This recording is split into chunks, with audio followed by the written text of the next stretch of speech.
Hello everyone. तो आइए आगे बढ़ते हैं अपने क्लास 12 के चैप्टर पर, that is the principles of management.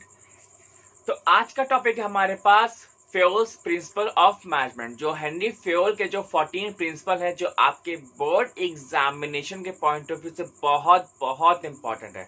अक्सर इसमें फेयोल के प्रिंसिपल्स आ ही जाते हैं। वो 14 पूछ सकता है, 5 पूछ सकता है, 6 पूछ सकता है, 10 भी पूछ सकते हैं। तो जैसा भाई आप एग्जामिनर का मोड होगा, जिस तरीके से उसको क्वेश्चन सेट करना होगा, वो आराम से सेट कर लेगा।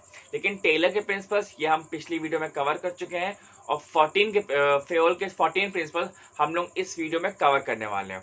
बिल्कुल आसान भाषा में हिंदी में समझाएंगे, ताकि आपको सारे के सारे जो कॉन्सेप्ट है वो क्लियर हो जाए और आपको एक एक प्रिंसिपल बहुत ही अच्छे समझ में आ जाए। ठीक है, तो आइए आगे बढ़ते हैं कि एक्चुअली में देखते हैं कि भाई साहब ये हेनरी फेयोल थे कौन। ये सर हेनरी फेयोल ये थे कौन। एक्चुअली में अगर इनका कुछ पास में देखा जाए तो आपके बुक में एक कहानी लिखी हुई ना कि he was the French industrialist. ठीक है, फ्रेंच इंडस्ट्रियलिस्ट थे। इन्होंने पहले एक माइनिंग कंपनी में काम करते थे, and he just joined that mining company in the 1860 as an engineer. ठीक है, 1860 में उन्होंने इंजीनियर के रूप में अपना काम किया हुआ था, स्टार्ट किया हुआ था, और 1888 में वो उस कंपनी के एमडी बन गए थे, मैनेजिंग डायरेक्टर। मतलब बड़ी पोस्ट होती भाई साहब, मतलब अराउंड 28 ईयर्स लग गए इनको एमडी बनने के लिए। क्लियर है। And his long practical experience, Fayol developed a general theory of the management. He published a book, Administration Industrial General, in French in 1916, and which was translated into English in 1929. ठीक है, अब यहाँ पे क्या हुआ, इन्होंने अपनी जो बुक लिखी हुई थी 1916 में, वो फ्रेंच में लिखा हुआ था, और फिर उसको बाद में आकर के इंग्लिश में ट्रांसलेट कर दिया गया, दैट इज इन 1929। ठीक है, तो बस यही हम लोग फेयोल के 14 प्रिंसिपल्स देखने वाले हैं, पढ़ने वाले हैं, सीखने भी वाले हैं। और ये जितने भी जो प्रिंसिपल इन्होंने लिखे हुए हैं हेनरी फेयोल ने, ये सारे के सारे इनके प्रैक्टिकल लाइफ से इन्फ्लुएंसर है। क्लियर है। तो जितना भी इनको प्रैक्टिकल लाइफ में जो भी कुछ सीखने को मिला है, इन्होंने सारा कुछ अपनी बुक में लिख दिया हुआ है, और वो बुक बहुत ही अच्छा मतलब मार्केट में रिस्पॉन्स कर रही थी उस टाइम पे। ठीक है, तो आइए देखते हैं आज हम लोग की इनके 14 प्रिंसिपल्स क्या है। तो अब आइए आगे बढ़ते हैं अपने मेन कंटेंट के ऊपर, that is the Fayol's 14 principle. Clear है। तो हमारे पास 14 प्रिंसिपल कौन कौन से ये हम लोग देखते हैं। सबसे पहला हमारे पास डिवीजन ऑफ वर्क, नेक्स्ट है अथॉरिटी एंड रिस्पॉन्सिबिलिटी, नेक्स्ट है डिसिप्लिन, नेक्स्ट है unity of command, then unity of direction, sixth है हमारे पास subordination of individual interest to the general interest, seventh है रेम्यूनरेशन, एट्थ है सेंट्रलाइजेशन, नाइन्थ हमारे पास स्केलर चेन, टेंथ है ऑर्डर, 11th है इक्विटी, 12th है हमारे पास स्टेबिलिटी ऑफ टेन्योर, 13 है इनिशिएटिव, एंड 14 है एस्पिरिट डी कॉर्प्स। क्लियर है। तो कोशिश करिएगा कि अगर आपको ये जो 14 प्रिंसिपल्स है सीक्वेंस वाइज, जैसे आपकी बुक में लिखे हैं और जिस सीक्वेंस में मैंने बोला है उस सीक्वेंस में याद हो जाए तो भाई साहब बहुत बढ़िया है। क्लियर है। लेकिन अगर ऊपर नीचे भी कर लोगे तो ऐसे कोई प्रॉब्लम नहीं है, आराम से हो जाएगा, उसमें इतना कोई इश्यू नहीं है। तो सबसे पहला हमारा आता है डिवीजन ऑफ वर्क। क्लियर है। तो डिवीजन ऑफ वर्क का मतलब क्या होता है, that what is the meaning of division of work. इससे नाम में ही है कि वर्क को डिवाइड कर लेना। क्लियर है। एज सच अगर हम लोग जैसे इसका मतलब क्या होता है कि अगर हम लोग ये देख लें कि कोई भी एक बहुत बड़ा सा काम है, ठीक है, जैसे हम लोग की शादियां होती हैं घर पे या कहीं पे भी शादी होती है, जो भी वेडिंग होती है, तो होता क्या है, वहां जितने भी काम होते हैं घर के हर एक सदस्य को एक एक काम डिवाइड कर दिया जाता है कि आपको ये करना है, आपको केटरिंग देखनी है, आपको टेंट देखना है, आपको फ्लावरिंग की डेकोरेशन देखनी है, आपको गेस्ट की लिस्ट देखनी है, और आपको खाने पीने का सामान देखना है। तो इतना ज्यादा काम है। शादी एक बहुत बड़ा काम होता है। क्लियर है। एक बहुत बड़ा इवेंट होता है। तो अब उस इवेंट को हमने घर के बाकी सदस्यों में, हमने बाकी जो मेंबर्स हैं उनमें डिवाइड किया था कि भाई साहब आप ये देखोगे, आप ये देखोगे। तो वो जो बंदा होता है वो अपना काम अपने एंड से तो परफेक्ट करता है, जिससे कि वो जो शादी का जो पूरा इवेंट है वो बिल्कुल अच्छे से ऑर्गेनाइज हो पाए। क्लियर है। एक एग्जाम्पल और लेते हैं, जैसे आपके स्कूल की हम लोग बात कर लें। अगर आप बहुत सारे सब्जेक्ट पढ़ते थे ना पहले बचपन में, science, English, Hindi and SST, history, civics, geography, economics, तो ये सारे पढ़ते थे। तो सिंपली होता क्या है, आपको जो भी टीचर पढ़ाने के लिए आता है, साइंस का अलग टीचर आएगा, मैथ्स का अलग टीचर आएगा, हिस्ट्री का अलग टीचर होता है, सिविक्स का अलग टीचर होता है, ज्योग्राफी का अलग टीचर होता है, एंड कंप्यूटर का अलग होता है। तो हर एक सब्जेक्ट के टीचर जो होते हैं अलग अलग होता है। सिंपल इसका मतलब क्या होता है कि जो भी टीचर जो अगर मान लीजिए मैथ्स पढ़ाने आता है तो वो अपना मैथ्स पढ़ाता है, चला जाता है, साइंस पढ़ाता है वो चला जाता है, ठीक है, हिस्ट्री पढ़ाता है वो चला जाता है। तो दैट मीन्स इसका मतलब ये कि वो अपने काम में वो परफेक्ट हो गया, मतलब अपने काम में वो इतना मास्टर हो गया है कि अब वो साइंस जो है ना वो बिना बुक के भी पढ़ा देगा, क्योंकि वो कई सालों से वो काम करता हुआ आ रहा है, ठीक है। जो मैथ्स के जो सर थे या जो मैथ्स की जो मैम है वो आपको मैथ्स पढ़ा रही है without taking the help of the book, तो मतलब उनको मैथ्स बिल्कुल यहाँ पे रट चुकी है। तो दैट इज कि जब भी कोई काम अगर हम लोग किसी को डिवाइड कर देते हैं और वही एक सेम पर्सन वही काम जब बार बार या कई सालों तक काम वो करता है तो वो उस काम में परफेक्ट हो जाता है। क्लियर है? So that is the division of work, ठीक है। तो आइए देखते हैं कि इसमें डेफिनेशन क्या लिखी हुई है या इसमें कंटेंट क्या लिखा हुआ है बुक में। कि division of work means division of the total task into the compact job and allocating these compact job to different persons so that an employee can concentrate on only one type of work. शादी अभी just बताया, ठीक है। तो it helps to improve the efficiency by avoiding the wastage of time and efforts caused by change from one type of work to the another, ठीक है। तो यहाँ से हमारी एक्यूरेसी बढ़ जाती है और हमारा यहाँ पे टाइम भी बहुत बच जाता है, क्योंकि वो जो पर्सन है वो उस काम का मास्टर हो चुका है। वो साइंस की जो मैम है ना आपको साइंस बहुत अच्छा पढ़ा सकती है, मैथ्स की मैम आपको मैथ्स बहुत अच्छा पढ़ा सकती है, ठीक है। When an individual does the same job repeatedly, he acquires speed and accuracy in performance. As I just told you, in the other words of the Henry Fayol, the workers always on the same post, the manager always concerned with the same matters, acquire an ability, sureness and accuracy which increases their output. Division of work is applicable to all kinds of work, technical as well as the managerial. Clear है? तो यहाँ पे जो division of work है ये आप technical sector पे भी लगा सकते हो और अपने मैनेजरियल सेक्टर पे भी लगा सकते हो। मतलब ऐसा कोई कंपल्शन नहीं कि भाई साहब किसी एक ही में लगेगा, नहीं, किसी में भी लग सकता है। नेक्स्ट प्रिंसिपल है हमारे पास अथॉरिटी एंड रिस्पॉन्सिबिलिटी। तो अगर अथॉरिटी और रिस्पॉन्सिबिलिटी की हम लोग बात करें तो अथॉरिटी मीन्स उसे कि सीनियर पर्सन, ठीक है, जो हाईएस्ट पोस्ट पे बैठा होता है, और रिस्पॉन्सिबिलिटी मतलब कि जो उससे नीचे पोस्ट पे होता है। सच ऐसे अगर हम लोग बात करें कि आपके स्कूल में कोई एनुअल फंक्शन हो रहा है तो आपके प्रिंसिपल ने जो है एक मैसेज सर्कुलेट कर दिया कि भाई साहब हमारे यहाँ एनुअल फंक्शन हो रहा है, तो आप लोग जो भी कल्चरल एक्टिविटी या जो भी फंक्शन आप करना चाहते हो आप वो कर सकते हो, उसमें पार्टिसिपेट कर सकते हो। क्लियर है? तो वहां पे एक अथॉरिटी थी, उन्होंने मैसेज सर्कुलेट कर दिया। अब आप लोगों का काम है, दैट मीन्स कि you are the responsible for doing the cultural fest, ठीक है। तो आप ही लोग तो डांस करोगे, आप ही लोग तो वहां पे कॉमेडी करोगे, आप ही लोग तो सिंगिंग करोगे, आप ही लोग तो मतलब जितने भी जो स्किट्स वगैरह होती है आप वो करोगे। तो that is the authority and responsibility. Authority मतलब कि वो काम बताएगा, वो ये चाहता है कि आप काम करो, और रिस्पॉन्सिबिलिटी मतलब क्या होता है, दैट इज द एम्प्लॉइज, ठीक है। अब ये मेरी रिस्पॉन्सिबिलिटी कि मुझे ये काम करना है जो मेरे को ऊपर से बोला गया है, जो ऑर्डर सर्कुलेट हुआ है फ्रॉम द हायर अथॉरिटी।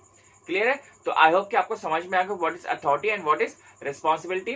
तो देखते हैं बुक में क्या लिखा हुआ है कि authority is the right to get work done from others and responsibility is the obligation to perform the assigned task, ठीक है, टास्क आपको करना पड़ता है।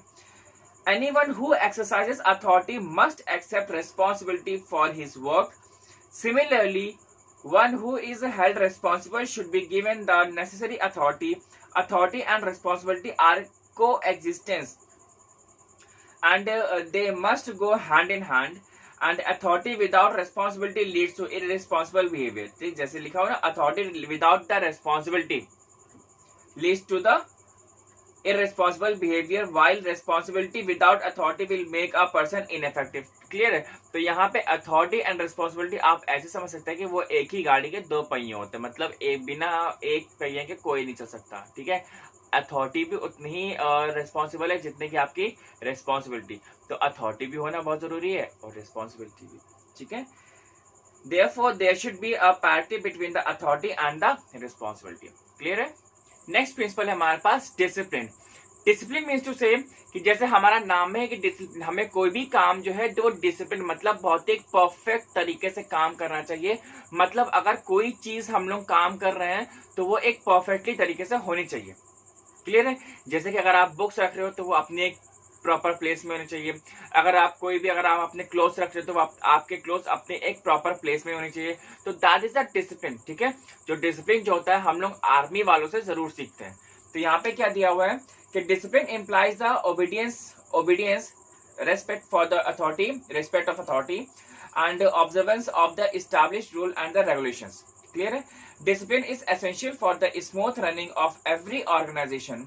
According to the FUEL, good supervision at all levels, clear and fair rules and built-in system of penalties will help to maintain discipline. Clear है? तो मतलब एक रूल्स एंड रेगुलेशंस को हमें फॉलो करना पड़ता है, एक हमें डिसिप्लिन के साथ काम करना पड़ता है, एक ओबीडियंस के साथ काम करना पड़ता है, जिससे कि हमारा जो वर्क है वो बहुत ही परफेक्ट हो। नेक्स्ट प्रिंसिपल है हमारे पास यूनिटी ऑफ कमांड। तो यूनिटी ऑफ कमांड का मतलब क्या है? दैट मीन्स कि जो भी हमें जो अथॉरिटी मिल रही है, जो भी हमें जो ऑर्डर मिल रहा है ऊपर से काम करने के लिए, they should be our only one boss और द वन मास्टर, ठीक है। मतलब हमारे पास कोई एक ही सीनियर होना चाहिए, तो हम लोग सिर्फ एक ही सीनियर को एक टाइम पे अच्छे से सर्व कर सकते हैं। ऐसा नहीं कि भैया ABCD 4 सीनियर्स और चारों हमें कुछ ना कुछ काम करने को बोल रहे हैं, तो हम लोग रजनीकांत थोड़ी है ना, हम लोग तो एक ह्यूमन बीइंग है। तो ह्यूमन बीइंग एक ही टाइम पे एक ही काम अच्छे से कर सकते हैं। वो सारे बॉस को जितने भी जो अथॉरिटी है, अब मान लो कोई और कुछ कह रहा है, B ने कुछ और कहा, C ने कुछ और कहा, D कुछ और कह रहा है, तो सभी लोग जब अलग अलग काम कहेंगे तो हम कैसे काम कर सकते हैं? तो there should be only one unity of command. Clear? देखिए क्या लिखा हुआ है कि according to this principle an employee should receive order from one superior only and be accountable to him. No person can serve several masters at the same time. If a subordinate has more than one boss, dual command will undermine authority, weakens discipline, divide loyalty and create the confusion. ठीक है, बहुत सारी disloyalty भी हो सकती है और confusion भी हो सकता है, और उससे हमारा कोई भी काम अच्छा नहीं होगा। ठीक है, delays etc. Principle of unity of command is very relevant in large and the modern organization as it helps in smooth working of the people. Clear? तो यहाँ पे एक ये भी है कि violating of the principle of unity of command leads to the following adverse. तो सबसे पहले होता क्या है कि अगर हम इस प्रिंसिपल को फॉलो नहीं करते हैं तो हमें क्या क्या सर्कमस्टांसेस देखने पड़ सकते हैं। तो पहला है हमारे पास overlapping of orders and the instruction, मतलब आप इंस्ट्रक्शन पे इंस्ट्रक्शन, ऑर्डर पे ऑर्डर दिए जा रहे हो, लेकिन हम वहां पे कोई काम ही नहीं कर पाएंगे। जब हमें 14 ऑर्डर मिल जाएंगे, जब हमें 50 ऑर्डर दे रहे हो आप, तो हम वहां पे क्या काम करेंगे? ठीक है। नेक्स्ट है confusion and the indiscipline, duplication of work. ठीक है, हम लोग और ओरिजिनल वर्क नहीं कर सकते, हम लोग मतलब डुप्लीकेट, मतलब कोई और, हम आपने हमसे बोला, हमने किसी और को बोल दिया करने के लिए। ठीक है। Divided loyalty and the disobedient, lack of responsibility, disrespect for the superiors. ठीक है, अब मतलब वो काम बोलेगा ही बोलेगा, अब वो काम बोल रहा है, आप काम नहीं कर रहे हो, फिर वो आपको कुछ बोलेगा, ठीक है, गंदा संदा कुछ भी बोलेगा, उसने आपको डांट दिया, तो फिर आप नॉर्मल सी बात है उसके सामने वाले की रिस्पेक्ट नहीं करोगे। नेक्स्ट प्रिंसिपल है हमारे पास यूनिटी ऑफ डायरेक्शन। ठीक है, अभी हम लोगों ने पढ़ा यूनिटी ऑफ कमांड, अब हम लोग पढ़ने वाले हैं यूनिटी ऑफ डायरेक्शन। तो इसका मतलब क्या है? सिंपली यहाँ पे ये देखिए कि डायरेक्शन का मतलब क्या होता है। अगर हमें कोई भी हम लोग काम कर रहे हैं तो we should have only one single boss.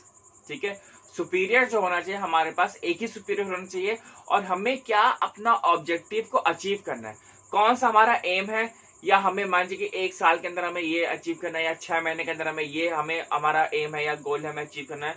तो there should be only one unity of direction, मतलब कि हमारे पास कोई सिर्फ एक ही सीनियर होना चाहिए, मतलब सुपीरियर होना चाहिए, और उस सुपीरियर के साथ हमारे पास एक कोई सिंगल ऑब्जेक्टिव होना चाहिए कि हमें 6 महीने बाद अपनी कंपनी को यहाँ पे देखना है, या अपने 1 साल बाद अपनी कंपनी को यहाँ पे देखना है। तो मतलब अगर नॉर्मल सी बात है कि अगर हमारे पास वेरियस हेड्स होंगे या वेरियस सुपीरियर्स होंगे और हमारे पास कोई डायरेक्शन होगा ही नहीं काम करने के लिए, भाई अगर आप स्कूल जाते हो या अगर आप कहीं पे भी किसी भी कॉर्पोरेट में जॉब करते हो, तो जॉब का मतलब क्या है कि भाई साहब आप वहां कंपनी में जाओगे तो आप वहां पे कुछ काम करोगे ना।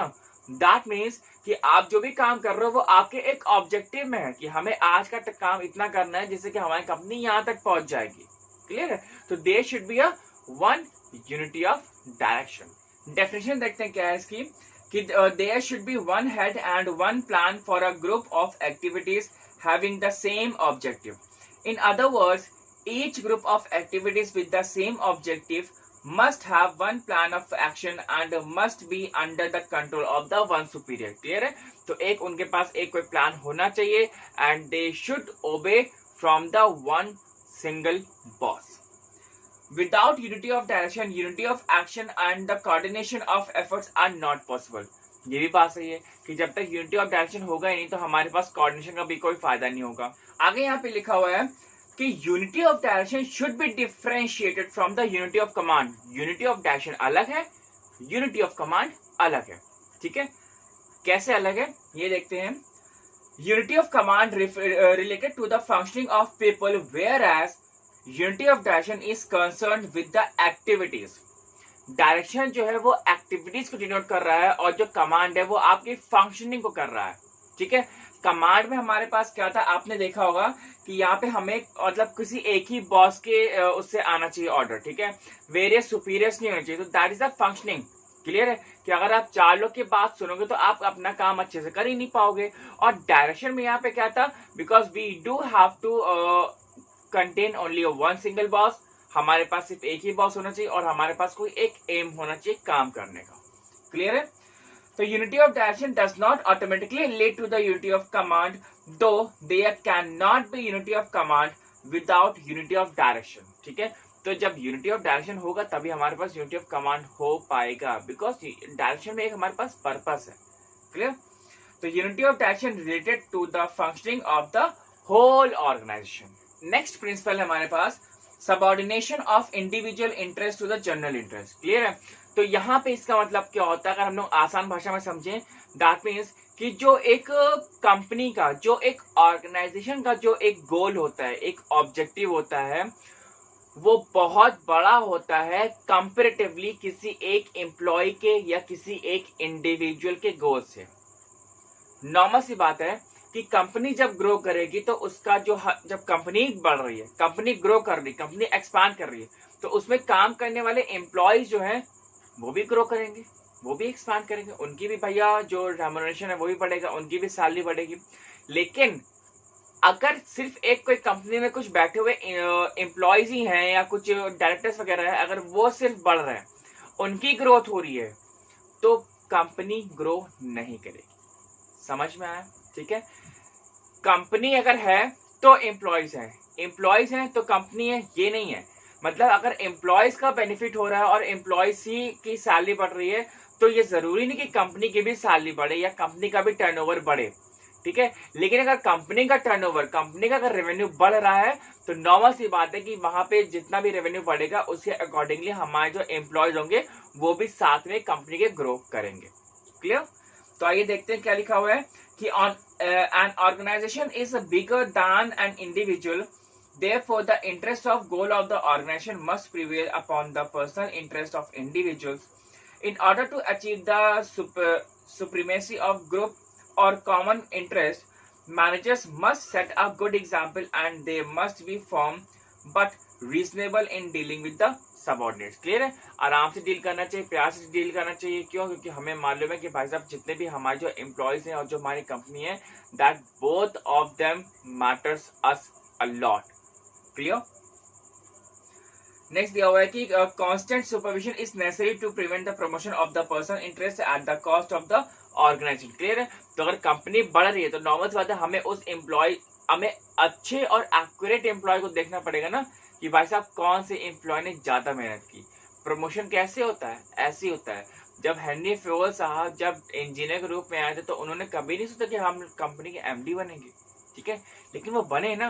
तो इसका मतलब है कि जो उनका जो काम है, उनका जो एक्सपीरियंस है, उनका जो सुपरविजन है, वो देखा गया कि वो कितने डेडिकेटेड हैं. क्लियर है? तो जैसे हमारे पास कोई भी कंपनी होती है, कोई भी ऑर्गेनाइजेशन होती है, तो जो उसमें जितने भी जो एम्प्लॉयज काम करते हैं वो देखा जाता है कि वो एक्चुअली में वो कंपनी के एम्प्लॉय हैं या कंपनी में वो एसेट बनने के लायक हैं. क्लियर है? तो आप कोशिश यही करिए कि आप कंपनी के लिए एक एसेट बन जाओ. मतलब कंपनी जो है, मतलब वो आपको डेस्परेटली चाहे कि नहीं भाई साहब इसको तो अपनी कंपनी में रखना ही रखना है. समझे? आगे कर दिया हुआ कि in order to achieve the subordination of the individual interest to common interest, it is necessary that employees are honest, sincere and loyal. Mutual differences and clash of interest can be reconciled through the mutual agreements. Clear है? तो मतलब अगर कोई mutual हम लोग का interest है, जो भी हम लोग साथ में काम करना चाहते हैं, कंपनी भी करना चाहती है और आप भी करना चाहते हो, तो वो हम लोग एक परफेक्ट सोल्यूशन निकाल के हम लोग उस पर आगे बढ़ सकते हैं। लेकिन उसमें शर्त ये है कि एम्प्लॉयज वहां पे सिंसियर होना चाहिए, लॉयल होना चाहिए कंपनी के प्रति, एक ट्रस्ट वर्दी होना चाहिए। इसीलिए तो हम लोग एम्प्लॉयज के जब परफॉर्मेंस को कैलकुलेट करते हैं, तब हमारा आता है ना कि हाँ भाई साहब एम्प्लॉय ऑफ द ईयर ये है या एम्प्लॉय ऑफ द ईयर ये है। नेक्स्ट प्रिंसिपल है हमारे पास रेम्यूनरेशन। तो रेम्यूनरेशन मतलब ये है कि जब भी आप कोई काम करते हो तो किसी के अगेंस्ट में काम करते हो, भाई साहब आपको कैश मिलेगा या आपको क्या रिवॉर्ड मिलने वाला है। तो आपके जो फादर हैं, जो आपके मदर है, वो क्या करते हैं, वो जब जॉब करते हैं तो उनको मंथ के एंड पे एक सैलरी मिलती होगी। तो दैट मीन्स कि वो जो सैलरी है वो उनका एक रेम्यूनरेशन है। ठीक है? Remuneration can be calculated as a salary और द वेजेस, कि आपको दिन में कितना रुपया मिल रहा है, दिहाड़ी कितनी मिल रही है, या आपको मंथ में कितना मिल रहा है। क्लियर है? तो यहाँ पे लिखा हुआ है ना कि the remuneration payable to the workers must be fair, reasonable and satisfactory. मतलब फेयर होना चाहिए, कोई धोखाधड़ी नहीं कि मतलब आप उसको अंडर वेइंग कर रहे हो या आप उसको कम पैसा दे रहे हो, ऐसा भी नहीं होना चाहिए। ठीक है? तो fair, reasonable and satisfactory both to the employees and the employer. It must reward efforts so as to motivate higher productivity. The amount of remuneration and the method of wage payment should both be fair and rewarding. अब next principle है हमारे पास centralisation. तो यहाँ पे centralisation मतलब क्या दिया हुआ है, हम लोग पहले डेफिनेशन देखते हैं, फिर उसके बाद हम लोग एग्जाम्पल समझाएंगे। ठीक है? According to the fair, everything that increases the importance of subordinates role is decentralisation and everything that reduces it is centralisation. ठीक है? मतलब कोई भी जो इंपॉर्टेंस अगर वो क्रिएट कर रहा है वो सेंट्रलाइजेशन कहलाता है, और वो रिड्यूस कर रहा है तो वो आपका डिसेंट्रलाइजेशन कहलाता है। तो दैट मीन्स कि अगर आप अपने स्कूल का एग्जाम्पल समझो, जैसे कि आपके पास एक प्रिंसिपल होती है, एक स्कूल में एक ही प्रिंसिपल होती है, और हर एक क्लास में एक क्लास टीचर होती है। क्लियर है? तो यहाँ पे हम लोग क्या बोलते हैं कि देखिए हर एक जगह पे वो उसका एक प्रोपोर्शन होता है। एक सेंट्रलाइजेशन का मतलब क्या होता है और एक डिसेंट्रलाइजेशन मतलब क्या होता है। सेंट्रलाइजेशन मतलब होता है कि पूरी ऑर्गेनाइजेशन में एक ही के पास सब कुछ पावर है, जो भी उस ऑर्गेनाइजेशन में होगा वो सिर्फ और सिर्फ एक ही इंसान कर सकता है, उसके अलावा और कोई नहीं कर सकता। ये आपका सेंट्रलाइजेशन का मतलब होता है। क्लियर है? डिसेंट्रलाइजेशन का मतलब क्या होता है? डिसेंट्रलाइजेशन मतलब कि किसी एक के पास अथॉरिटी नहीं, अथॉरिटी कईयों के पास, तो कई लोग काम कर सकते हैं। दैट मीन्स कि मान लो कि एक कंपनी में अगर कोई एक मालिक है तो वो कंपनी कैसी हो, वो सेंट्रलाइज्ड हो गई। लेकिन अगर उसी कंपनी में अगर मान लीजिए कि 5 मालिक हैं और पांचों के पास इक्वल अथॉरिटी है, तो दैट मीन्स कि वहां पे आपकी पावर कैसी हो, वो डिसेंट्रलाइज, मतलब आपके पास भी, आपके पास भी, आपके पास भी, आपके पास भी और आपके पास भी। समझ में आया? अगर हम लोग इसको एक एग्जाम्पल ले लें तो आपके स्कूल में प्रिंसिपल सिर्फ एक होती है, लेकिन क्लास टीचर बहुत सारी होती हैं, आपकी क्लास टीचर भी होगी। लेकिन अगर आपको स्कूल में कोई फंक्शन कराना है या कोई भी बड़ा इवेंट कराना है तो वो क्लास टीचर के हाथ में नहीं है, वो प्रिंसिपल के हाथ में है। अगर प्रिंसिपल उसको अलाउ करती हैं तो आप फंक्शन करा सकते हो, प्रिंसिपल अलाउ नहीं करते तो फंक्शन नहीं करा सकते, खत्म बात वहां से। लेकिन अगर आपको वॉशरूम जाना है या किसी मैम के पास जाना है, किसी से परमिशन लेनी है, कुछ भी करना है, तो वो आप किससे पूछते हो? अपनी क्लास टीचर से। ठीक है? बोलते ना मैम मैं गो टू वॉशरूम, या मैम मेरे को उससे काम है मैं उसके पास चला हूँ, तो उसी के लिए ना। तो मतलब क्लास टीचर के पास इतनी अथॉरिटी है लेकिन प्रिंसिपल के पास अलग अथॉरिटी है, तो दोनों का जो रेशियो होता है वो अलग अलग होता है। कहीं कहीं पे सेंट्रलाइजेशन भी जरूरी होता है और कहीं कहीं पे डिसेंट्रलाइजेशन भी जरूरी होता है। ठीक है? तो देखिए यहाँ पे क्या लिखा है, centralisation and the decentralisation is a matter of proportion and the right proportion between them should be decided keeping in view the circumstances of the particular case. There should be a proper balance between the centralisation and the decentralisation. Next principle है हमारे पास scalar chain. तो scalar chain का मतलब ये होता है, जैसे आपके स्क्रीन पर चल रहा है कि जो फिगर है, ठीक है, इसका मतलब ये होता है कि अगर आपको किसी से भी बात करनी है, या मान लीजिए कि आप एक कंपनी में काम कर रहे हो, आपका जो डिपार्टमेंट है वो आईटी का डिपार्टमेंट है, और आप बात करना चाहते हो मार्केटिंग वाले से या अकाउंट्स वाले से, तो यहाँ पे सिंपली पहले होता क्या है कि अगर आप आईटी के हो तो आपको अपने मैनेजर से बात करनी पड़ेगी। मैनेजर जो है और ऊपर अपने जो हेड होगा उससे बात करेगा, जो फिर हेड होगा फिर वो बाकी दूसरे मार्केटिंग का जो मैनेजर होगा उससे बात करेगा, फिर आप मार्केटिंग का जो एम्प्लॉय होगा फिर आप उससे बात कर पाओगे। तो मतलब अगर आप कोई भी इंफॉर्मेशन सर्कुलेट करनी है, उसे कुछ बताना है, तो ये जो पूरा जो प्रोसीजर होता है ये आपको फॉलो करना पड़ेगा। मतलब कि एक पहले आपको वो चीज अथॉरिटी के पास जाएगी, फिर अथॉरिटी के बाद फिर वो वहां जाएगी। क्लियर है? लेकिन यहाँ पे ये चीजें होती हैं कि अगर आपने कभी डायरेक्टली बात कर ली या उससे सिंपली उस एम्प्लॉय से बात कर ली, तो ये आपको बताना पड़ता है कि हाँ भाई साहब हमने ऐसे ऐसे इस पर्सन से बात की थी। नॉर्मली जो ऑर्गेनाइजेशन होती हैं यहाँ पे अब जिसे आप लोग कहते हैं ना गैंग प्लान, अभी हम गैंग प्लान बता देंगे। गैंग प्लान यही होता है। तो गैंग प्लान सिंपली मतलब क्या होता है कि अगर आप जो है खुद मार्केटिंग वाले से डायरेक्टली बात कर रहे हो तो उसको हम लोग गैंग प्लान कहते हैं। क्लियर है? ये अब कंपनी बहुत प्रमोट करने लग गई है। क्यों होता है ऐसा? सिंपली एक बात ये होता है कि सबसे पहली बात तो इसमें टाइम बहुत बच जाता है, और टाइम बहुत बचने के बाद जो भी आप जो मैसेज सर्कुलेट करना चाहते हो वो मैसेज की डिग्निटी बनी रहती है। मतलब जो भी आप XYZ जो भी बताना चाह रहे हो वो पूरा का पूरा इंफॉर्मेशन आप उसको बता दोगे। लेकिन अगर आप वही मैसेज अगर आप पहले उसको बताओ फिर और ऊपर जाएगा, फिर और ऊपर, फिर वहां से वो ऐसे होते होते तो शायद का जो नॉर्मल जो कंटेंट था, जो इंपॉर्टेंट चीज थी, वो उसके पास पहुंचने तक वो खत्म हो जाए, या उसको वहां तक वो इंफॉर्मेशन मिले ही ना पूरी। क्लियर है? तो यहाँ पे इसको भी हम लोग ये गैंग प्लान ही बोलते हैं। जब हम लोग डायरेक्टली कांटेक्ट करते हैं या बात करते हैं तो उसको हम लोग गैंग प्लान बोलते हैं। और ये जो पहले जो प्रोसीजर चलता हुआ आ रहा है इसके लिए का कि पहले ऐसे जाओ और फिर ऐसे आओ, तो ये थोड़ा सा पुराना हो चुका है। अब कंपनी ज्यादा इसको प्रमोट करती नहीं है, लेकिन कहीं कहीं किसी ऑर्गेनाइजेशन में अभी भी देखने को मिलता है। और कहीं पे अगर हार्ड एंड टफ रूल है तो वो तो फॉलो करना ही पड़ेगा। ठीक है? तो आई होप कि आपको स्केल चेंज समझ में आएगा। भाई साहब पहले हम लोग अथॉरिटी के पास, पहले टॉप लेवल तक वो मैसेज जाएगा, फिर टॉप लेवल से फिर वो लोअर लेवल तक मैसेज आता है। ठीक है? तो आइए देखते हैं क्या लिखा हुआ है। It refers to the chain of superiors ranging from the ultimate authority to the lower authority, lower rank. Normally, the prescribed chain of command should be followed, and the communication should follow through the established chain of command. However, to facilitate the quick communication between two links in a chain, a gang plan may be created. ठीक है? हमने कहा ना directly आप बात करते तो मतलब क्विक कम्युनिकेशन है।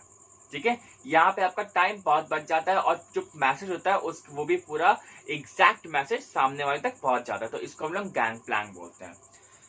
नेक्स्ट आप फिगर देख रहे हो, आपके स्क्रीन में चल रही है कि in this figure the scalar chain is represented by the double ladder HAO. Any communication from the F to M will flow upward A through E, D, C and B, and then downwards through the I, J, K and L. A gang plan represented by the dotted line between F and M may be created to avoid delays and difficulties in communications. ठीक है? Gang plan should not be normal practice because it undermines the established line of authority. Moreover, F and M should inform their respective superiors about the direct communication among them. ठीक है? अगर आपने gang plan को implement कर भी दिया है, अगर आपने बात कर भी ली है, ऑफिशियली की बात करें, जितनी भी जो कॉन्वर्सेशन होता है वो ऑफिशियली होता है, प्रोफेशनल। ठीक है? पर्सनल यहाँ पे बात नहीं हो रही। तो जितना भी जो भी आपके पास काम होता है तो वहां पे आप क्या करते हो, आप अपने सुपीरियर बताते हो कि हाँ भाई साहब हमने ऐसे ऐसे बात की है। The idea of gang plan indicates that principles of the management are general and flexible guidelines rather than hard and fast laws. Next principle हमारे पास ऑर्डर। ठीक है? तो यहाँ पे ऑर्डर का मतलब क्या है? सिंपली अगर हम लोग बात करें कि अगर एक कोई भी जो चीज होती है उसके लिए एक परफेक्ट प्लेस होती है। ठीक है? तो यहाँ पे मतलब ये होता है कि अगर आप कोई भी काम करो तो वो आपको परफेक्टली करना पड़ता है। जैसे हम लोग कहते हैं ना कि भाई साहब जो कंपनी में जितने भी जो लोग होते हैं दैट उस पोजीशन पे सही आदमी का होना बहुत जरूरी होता है। अगर वहां पे कोई गलत आदमी, अगर आप किसी भी पोजीशन में अगर आप गलत आदमी रख दोगे तो आपकी कंपनी ग्रो नहीं कर पाएगी। दिया हुआ ना आपकी बुक में कि the right man in the right job is very important for the successful functioning of an organisation. तो आइए देखते हैं डेफिनेशन में क्या है कि there must be material and the social order in an enterprise. Material order मतलब material बात कर रहे हैं। ठीक है? तो material order implies a proper place for everything and everything in its right place. ठीक है? तो यहाँ पे जो भी चीजें हैं वो इनके लिए एक प्लेस होती है और हर एक प्लेस के लिए कोई ना कोई परफेक्ट चीज जरूर होती है। जैसे आपका घर का शो पीस। ठीक है? शो पीस जो एरिया होगा उसको हम लोग दे सकते हैं। Similarly social order means a place for everyone and everyone in its appointed place. The right man in the right job is very important for the successful functioning of an enterprise या फिर organisation. तो violation भी हो सकता है कभी कभी, ठीक है। और क्या होता है कि violation of the principles of the order causes the following, जैसे कि पहली बात तो confusion and the chaos in the organisation. Clear है? तो कंफ्यूजन भी हो सकता है, मतलब आपका जब कोई काम ढंग से हो ही नहीं रहा है तो आप उस चीज को कैलकुलेट ही नहीं कर पाओगे। क्लियर है? सेकेंड, वेस्टेज ऑफ रिसोर्सेज, कि भाई साहब आपने आईटी में मार्केटिंग का बंदा बैठा दिया हुआ है, या अगर अकाउंट्स के डिपार्टमेंट में अगर आईटी का बंदा आप घुसेड़ दोगे तो क्या अकाउंट सेक्शन वो संभाल पाएगा? बिल्कुल सी बात है, वो नहीं संभाल पाएगा। ठीक है, तो ये चीज देखना बहुत जरूरी होता है। तो वहां पे आप रिसोर्स का जरूर वेस्ट कर रहे हो। नेक्स्ट है increase in the cost of operation. ठीक है, अब आपने जब गलत पर्सन को बैठा दिया तो वहां पे जो कॉस्ट ऑफ जो ऑपरेशन, वहां पे जो लागत आएगी वो ज्यादा ही आएगी। क्यों? क्योंकि जब वो उसका रिसोर्स वेस्ट भी तो करेगा, टाइम भी तो वेस्ट करेगा, सब कुछ बर्बाद करेगा, तो वहां पे आपका जो इनपुट आएगा वो ज्यादा हो जाएगा। नेक्स्ट प्रिंसिपल है हमारे पास इक्विटी। तो यहाँ पे इक्विटी का मतलब क्या होता है कि सिंपली आप ऐसे समझिए कि कोई भी जब ऑर्गेनाइजेशन होती है या कोई भी इंस्टीट्यूशन होता है तो वहां पे ना ही हमें फीमेल देखना है, ना ही हमें मेल देखना है, ना ही वहां पे रेसिज्म होना चाहिए, ना ही कोई किसी प्रकार का डिस्क्रिमिनेशन होना चाहिए, ना ही वहां पे नेपोटिज्म होना चाहिए। ठीक है, ना ही फेवरेटिज्म भी होना चाहिए। ठीक है, तो सभी जो एम्प्लॉयज हैं वो हमारे लिए सारे बराबर हैं। ऐसा नहीं कि मतलब आप फीमेल को कम पैसा दे रहे हो या मेल एम्प्लॉय को आप ज्यादा पैसा दे रहे हो। ठीक है, मतलब कोई डायरेक्टर का जो बेटा, कोई मैनेजर का बेटा, उसको जॉब मिले जा रही है और बाकी जितने भी जो डिजर्विंग कैंडिडेट्स हैं आप उनको जॉब ही नहीं दे रहे हो। ठीक है, तो ये चीजें बिल्कुल नहीं होनी चाहिए। तो मतलब इक्विटी मतलब हर एक एम्प्लॉयज को एक साथ एक ही आंखों से देखना। यहाँ पे क्या दिया हुआ है कि management should treat the employees with justice and the kindness. There should be equity of treatment in dealing with the subordinates and no discrimination should be made between them. Nepotism and favoritism should not exist as they are injurious to the motivation and morale of employees. Nepotism and favoritism बहुत खतरनाक। Next principle है हमारे पास stability of tenure. तो यहाँ पे इसका मतलब होता है कि वहां पे कोई भी जो एम्प्लॉय होता है वो उस कंपनी में कितने समय तक वो काम कर रहा है, कितने समय तक वो जॉब कर रहा है। नॉर्मल सी बात है, किसी भी जॉब को करने के लिए वहां पे परफेक्ट होने के लिए आपको वहां पे लंबे समय तक काम करना पड़ता है। बहुत बार ऐसा भी होता है कि हम लोग एक ही काम कई कई साल तक करते हैं, मतलब उसमें परफेक्ट हो जाते हैं। ठीक है, जैसे कि पिज्जा बनाना, रेस्टोरेंट में खाना बनाना, तो मतलब जो शेफ्स वगैरह होते हैं वो एक ही काम बहुत लंबे समय तक कर रहे हैं और मतलब इतना ज्यादा कर दे रहे हैं, मतलब वो नींद में भी उनको पिज्जा ही आता होगा। ठीक है, नींद में भी उनको कढ़ाई पनीर ही आती होगी। ठीक है, तो यहाँ पे चीजें ये है कि आप किसी भी ऑर्गेनाइजेशन में कितना आप टाइम दे रहे हो। ठीक है, और जितना ज्यादा आप टाइम दोगे किसी भी कंपनी को तो आपकी जो लॉयल्टी और जो आपको जो ट्रस्ट है वो और बढ़ जाएगा और कंपनी खुद चाहेगी कि आप भाई कंपनी के लिए एम्प्लॉय नहीं, एक कंपनी के लिए आप एसेट बन के आओ। क्लियर है? तो यहाँ पे क्या दिया हुआ है कि it takes time to learn and get used to do a job, therefore a reasonable security of services should be provided to all employees. Stability of tenure helps to develop loyalty and attachment on the part of the employees. Unnecessary labor turnover or change of personal increase cost of selection and training and spoils the image of the firm. मतलब बार बार अपने employees को change करना या नया man power लाना ये भी हमारी कंपनी के लिए एक इनपुट में ही जुड़ जाता है। बिकॉज जब कोई नया मैन पावर आएगा तो हमें उसे ट्रेनिंग देनी पड़ेगी, तो वहां पे ट्रेनिंग का भी खर्चा आ जाएगा। क्लियर है? और जो पुराना एम्प्लॉय रहता है, पुराना क्या करे भाई साहब, उसको तो पहले से काम आता ही ना, अब उसको सिखाने की कोई जरूरत तो है नहीं, तो वो काम जब लंबे समय तक करेगा तो वो कंपनी के लिए एक बहुत ही बेनिफिट ऑप्शन रहता है। ठीक है, यहाँ पे एक वॉल्यूशन का भी आता है कि violation of this principle causes. सबसे पहला है feeling of the insecurity among the employees, की मतलब उनको हायर फायर कभी भी किया जा सकता है, तो जॉब सिक्योरिटी उनके पास नहीं रहेगी। तो ये सबसे पहली एम्प्लॉयज के पास फीलिंग आती है।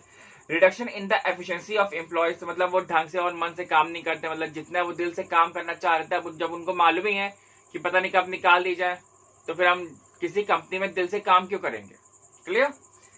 नेक्स्ट है डिस्टर्बेंस इन वर्क रूटीन, तो मतलब वो अच्छे से वो काम भी नहीं कर सकते, जो उनका जो वर्क जो प्रोफार्मा जो प्रोसीजर होता है उसमें भी वो डिस्टर्बेंस क्रिएट हो जाता है। नेक्स्ट प्रिंसिपल है हमारे पास इनिशिएटिव। तो यहाँ पे इनिशिएटिव का मतलब क्या है कि बहुत बार ऐसा होता है कि हम लोग चाहते हैं कि हमारे एम्प्लॉय जो है कुछ नया सोच करके आए, कुछ आउट ऑफ द बॉक्स सोच करके आए, कि मतलब कुछ ऐसा सोच करके आए जिससे कि हमारी कंपनी को फायदा हो जाए, एम्प्लॉय विथ बेनिफिट्स। क्लियर है?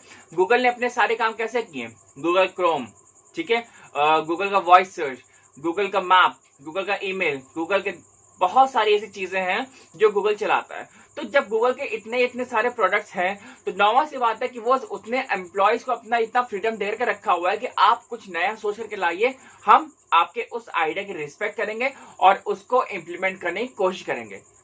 And you know the history, आज गूगल कहाँ पे है? तो मतलब वो अपने एम्प्लॉयज की ही हेल्प लेता है, नो डाउट। ठीक है, तो आपके दिमाग में क्या चल रहा है ये हमें देखना पड़ता है। तो आइए देखते हैं कि इनिशिएटिव में क्या लिखा हुआ है कि employees at all level should be encourage to think out and execute the assigned task in a better way. Initiative is a source of strength for an organization. Therefore, subordinates should be inspired to suggest improvements in the formulation and implementation of the plans. Next principle है हमारे पास Spirit D cops. तो यहाँ पे इसका मतलब simple सा है कि भाई साहब एक टीम स्पिरिट, जैसे कि हम लोग स्पोर्ट्स में खेलते हैं ना, फुटबॉल हो गया, क्रिकेट हो गया, तो हमारे प्लेयर तो 11 होते हैं, बास्केटबॉल में 5 प्लेयर होते हैं, लेकिन हम लोग प्लेयर जो होता है वो हमेशा एक टीम स्पिरिट के साथ खेलता है, मतलब सब लोग साथ मिलकर खेलेंगे तभी हम लोग जीत सकते हैं। क्लियर है? तो यहाँ पे भी हमें जो भी काम करना पड़ता है एक टीम स्पिरिट के साथ करना पड़ता है, जिससे कि हम लोग एक जो कॉमन ऑब्जेक्टिव है, जो कॉमन गोल है, उसको जल्दी से जल्दी और बहुत ही अच्छे से उसको अचीव कर सके। ठीक है, तो आइए देखते हैं यहाँ पे क्या लिखा हुआ है कि there must be team spirit and cooperation among the members of an organisation. Unity of strength and the strength of an enterprise lies in the cooperation and harmony in individual efforts. Clear है? Group efforts are more than the aggregate of the individual contribution on the account of the aspect decop. So जितने भी जो group अगर effort करते हैं तो वो तो हमारे लिए और ही अच्छी बात है, मतलब आप लोग इतने मेहनत कर रहे हैं, इतने दिल से काम कर रहे हैं, जो एक कंपनी के लिए वो बेनिफिट करेगा। ठीक है, आगे दिया हुआ है कि strong motivation, recognition of the contribution made by the employees, mutual cooperation, constructive approach by managers and effective coordination help to achieve esprit de corps in an organisation. Clear है? तो एक इस मोटिवेशन होना चाहिए, मतलब रिकॉग्निशन, मतलब कि अगर एम्प्लॉय ने कुछ कहा है, कुछ सजेशन दिया है, तो मतलब उसकी भी कोई वैल्यू होनी चाहिए, उसके आइडिया की वैल्यू होनी चाहिए, उसके थॉट्स की वैल्यू होनी चाहिए। ठीक है, तो आप ऐसे ही करते करते आप हर एक टीम को साथ में भी ले लेते हो, बिकॉज आप जो भी काम कर रहे हो वो होता क्या, आप कंपनी के लिए काम कर रहे हो। क्लियर है? तो यहाँ पे कभी ये मत सोचिए कि नहीं वो हम खुद ही अकेले कर लेंगे या वो अकेले कर लेंगे, नहीं। ठीक है, अकेले हम लोग आइडिया दे सकते हैं, लेकिन उस आइडिया पे वर्क करना हमारे उस पूरे ग्रुप का काम है, उस पूरे कंपनी का काम है। क्लियर है? तो यहाँ पे हमारा जो हेनरी फ्योर के 14 प्रिंसिपल है हम लोग यहाँ पे एंड करते हैं, और that was all about the 14 principles. And I hope कि वीडियो थोड़ी सी लंबी हो गई है, तो लेकिन क्या करें, अच्छे समझाना भी था हिंदी में, आसान भाषा में, तो वो आपको समझ में आ गया होगा। क्लियर है? तो आई होप कि आपको वीडियो अच्छी लगी होगी, और अगर अच्छी लगी हो तो अपने फ्रेंड्स के साथ शेयर करिए। और बस आज के लिए इतना ही, मिलते हैं नेक्स्ट वीडियो में। Till then bye bye.